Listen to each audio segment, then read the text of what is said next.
2023년 4월 28일 일본의 기시다 후미오 총리는 일본 주변 해역을 둘러싼 정세가 긴박해지고 있다며 해양 정책의 변혁을 추진해야 할 때가 왔다고 언급했습니다.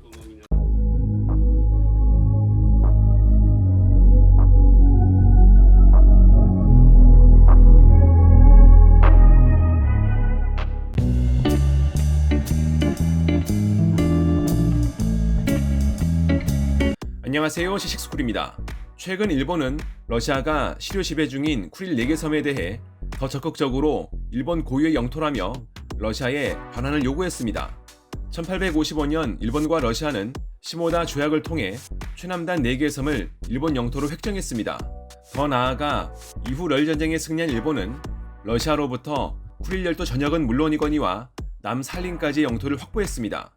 그렇지만 일본은 제2차 세계대전에서의 패배로 남살린과 쿠릴 열도를 러시아에 내줬고, 이는 샌프란시스코 강화조약에서 확정됐습니다.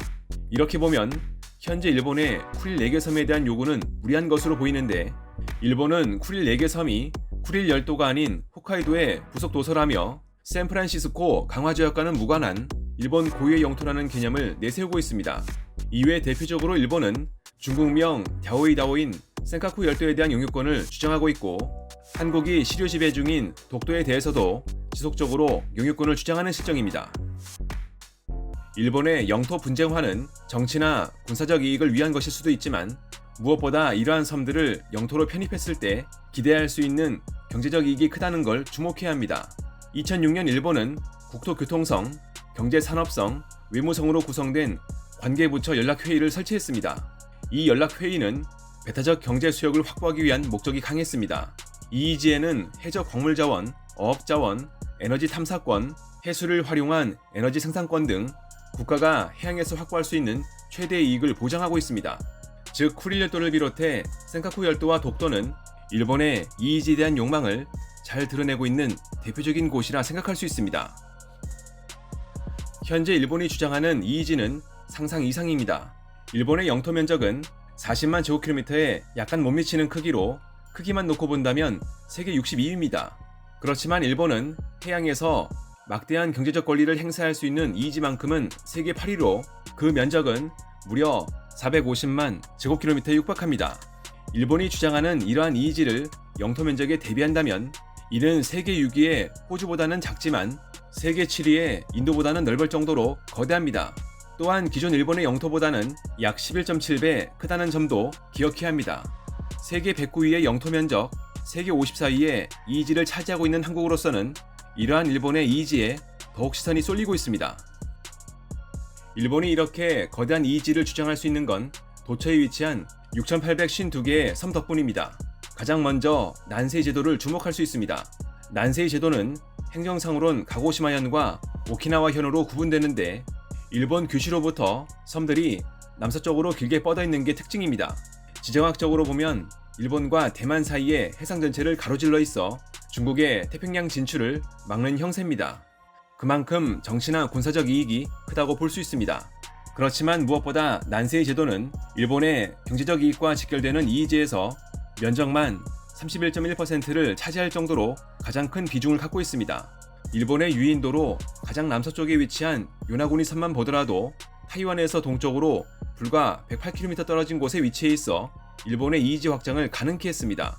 최근 중국발 대만 위협에 대비해 난세이 제도 일대에 주민 대피시설 건설을 추진하거나 요나구니 섬에 중국의 단거리 탄도미사일을 요격할 수 있는 전력을 갖추는 등 일본이 민감하게 반응하는 것도 이러한 점을 감안한다면 충분히 예상할 수 있는 대목입니다. 일본 동해안이 맞닿아 있는 태평양 일대에는 사실상 타국 영토가 인접해 있지 않아 일본 입장에선 태평양 진출에 매우 유리하다고 볼 수 있습니다. 마찬가지로 EEG의 범위 또한 최대한 확장돼 이곳은 일본 EEG 면적의 25.9%에 달할 만큼 두 번째로 큰 비중을 갖고 있습니다. 일본의 난세이 제도와 비슷하게 남쪽으로 길게 뻗어 있는 남포제도 또한 일본의 EEG에서 핵심적 이익을 형성하고 있습니다. 이 중 도쿄로부터 1740km 떨어져 있는 가장 남쪽에 위치한 오키노토리시마는 세계 암초로 이루어졌는데, 본래 이곳은 밀물 시 대부분 물에 잠겼습니다. 그렇지만 일본은 이곳을 섬으로 만들기 위해 1987년부터 한화 3천억 원의 예산을 투입해 콘크리트 보강 공사를 진행했고 2013년부터는 대형 선박의 정박이 가능한 부두를 건설했습니다. 이후 일본은 오키노토리시마를 자국 영토의 일부인 섬이라 강조하며 광대한 이의지를 주장하고 있습니다. 면적만 놓고 본다면 19.3%를 차지하는 상태입니다. 그렇지만 중국과 타이완은 오키노토리시마가 암초에 불과한 인공섬이라며 일본의 이의지를 인정할 수 없다는 입장입니다. 동해도 마찬가지입니다. 일본에선 한국의 영토인 독도를 자국 영토로 간주해 이의지를 주장하고 있습니다.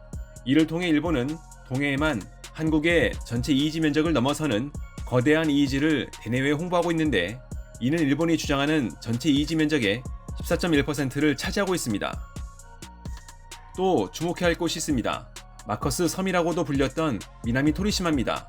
미나미 토리시마는 태평양 한복판에 있는 일본의 최동단 영토로 도쿄로부터는 남동쪽으로 1848km 떨어져 있습니다. 1898년 일본은 이곳을 영토로 합병했습니다.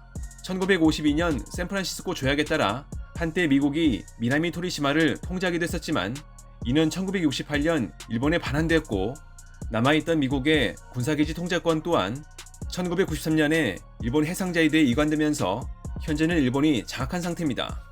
주변에는 타국의 영토가 전무해 일본은 미나미 토리시마를 중심으로 국제법이 허용하는 범위를 꽉 채워 이의지를 강조하고 있습니다. 미나미 토리시마 한 곳만 봐도 한국 전체 이의지와 비슷한 크기인데 이곳은 일본 전체 이의지 면적의 9.6%를 차지하고 있습니다. 이외에 일본은 서태평양의 오호츠크에 필리핀의 다이토 제도에서도 크진 않지만 이의지를 주장하고 있습니다. 이처럼 일본의 이의지에 대한 관심만 보면 일본이 해양에서 지키려는 이익과 기대하는 이익이 상당하다는 것을 알 수 있습니다. 이 시점에서 제7광구를 주목해야 합니다. 제7광구는 상당한 양의 석유와 천연가스가 매장되었을 것이라 추정되는 곳으로 초반에는 한국의 진출이 활발했습니다. 1970년 한국은 해저광물자원개발법에 근거해 제7광구의 영유권을 선포했습니다. 지금과 달리 당시에 국제해양법상 국가 간 해양 경계선은 대륙봉을 연장해 설정하는 것이 일반적이었기 때문입니다. 실제 해저지형으로 제7광구는 한국의 대륙봉의 연장선에 있습니다. 이에 대해 일본은 강하게 반대했지만 당시 한국의 주장은 국제 관행에 근거한 것이어서 일본은 역으로 한일 공동개발구역을 설정하자고 제안했습니다. 이에 따라 1974년 한일 양국은 이를 문서로 공식화했는데 문제가 있습니다. 1978년부터 50년의 기간이 설정된 터라 2028년에 종료가 예정되어 있다는 것입니다. 일본은 이것이 한시적이라는 점을 악용하는 듯 탐사 초기 석유가 매장되어 있는 걸 확인한 뒤부터 제7광구 탐사에 소극적입니다. 이는 국가 간 해양 경계 획정에 있어 과거의 대륙봉 연장과 다르게 현재는 이의지를 기준으로 하고 있기 때문입니다. 따라서 일본은 2028년까지 적절하게 시간을 보내면 이후 제7광구의 영유권 주장에서는 한국보다 유리하다는 판단을 내린 것으로 보입니다. 실제 일본은 2020년 한국이 요청한 제7광구 탐사에 대해 미온적인 반응을 보였습니다. 제7광구의 이러한 상황만 봐도 그동안 일본이 이의지 확장에 왜 이렇게 적극적이었는지를 잘 말해주고 있습니다.